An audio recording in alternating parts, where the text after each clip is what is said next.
You must all remember that this is so unscripted.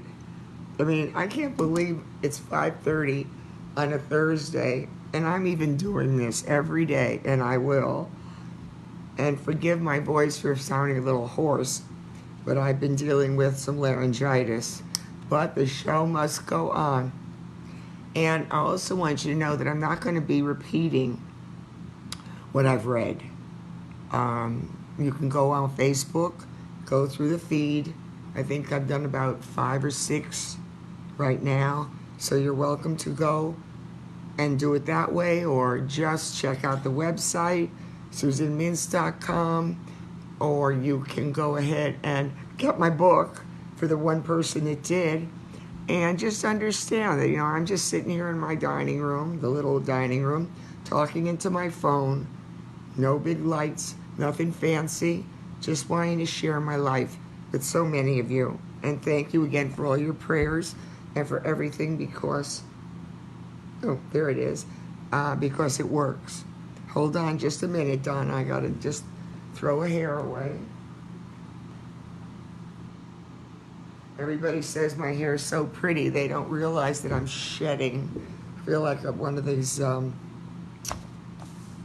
parakeets.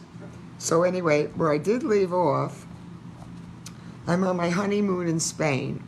I've been married for 4 months. We go to Spain on our honeymoon, and his godparents, Jeffrey's godparents and other friends, were on the trip with us, chaperoning us. So we flew from New York to Madrid. I remember the ride to our hotel in Torremolinos. It was spectacular. And if you ever go to Spain, the southern coast is gorgeous. Our room overlooked the turquoise and blue Mediterranean water, and the hotel grounds were picturesque. They were the most perfect place I'd ever seen. We spent the first few days enjoying deliciously unfamiliar foods in fascinating local restaurants. We made love everywhere.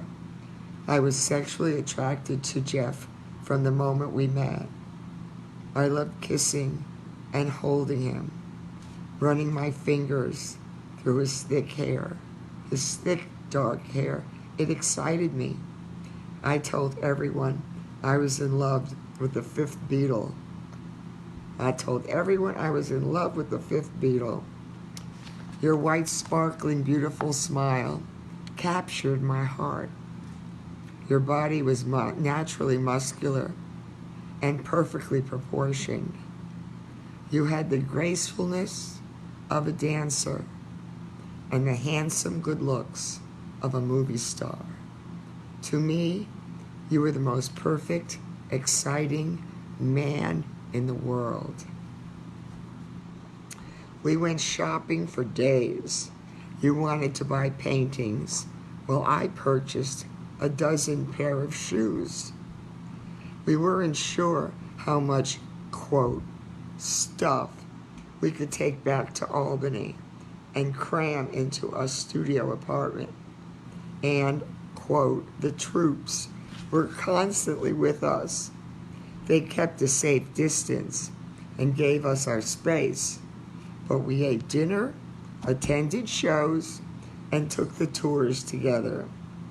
We were 2 kids running wild in a foreign country, and it was absolutely wonderful.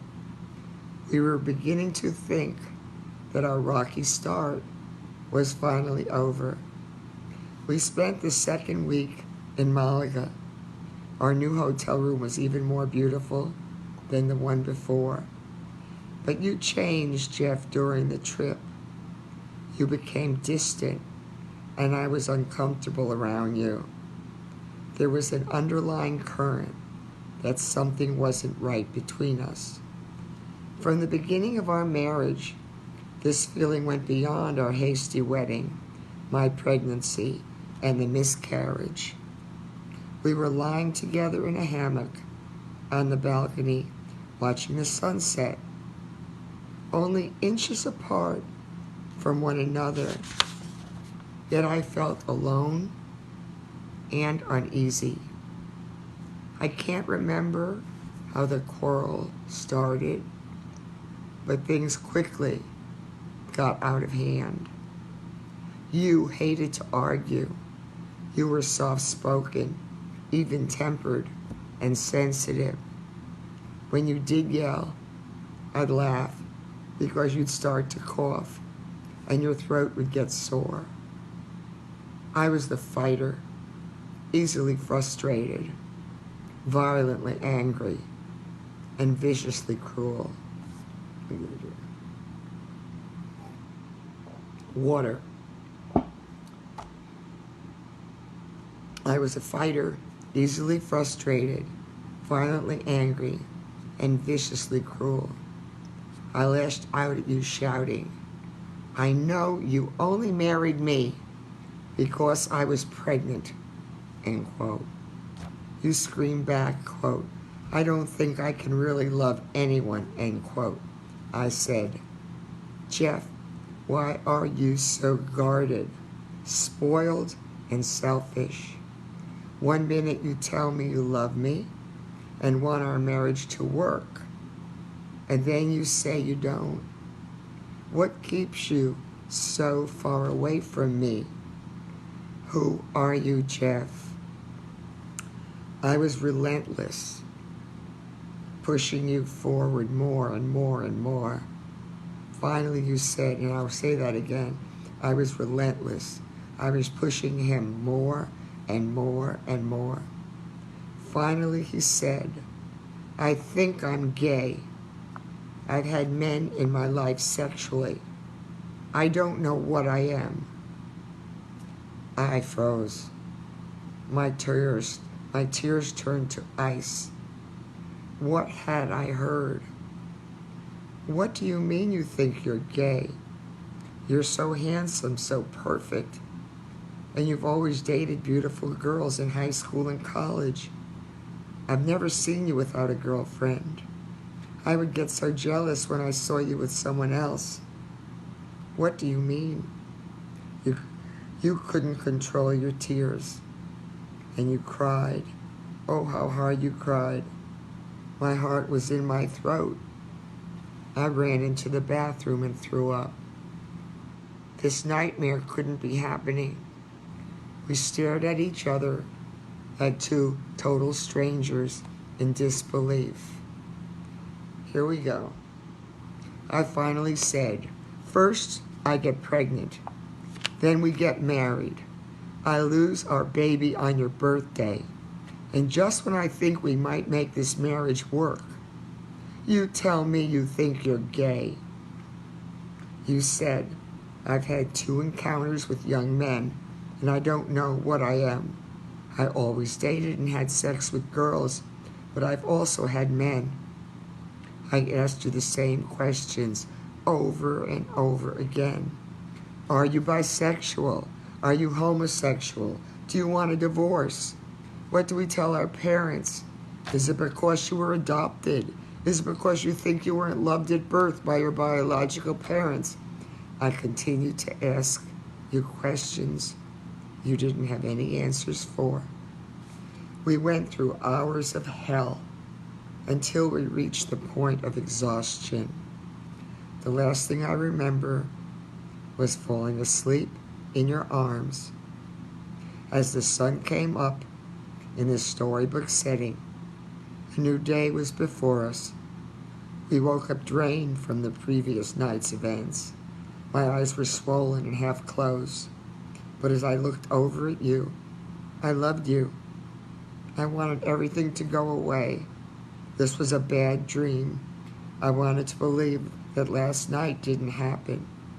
You were my perfect man, lying next to me. I couldn't have this in my life. I wouldn't accept it. I convinced myself I could make you happy. Love conquers all. You thought you could change, and maybe you really weren't gay.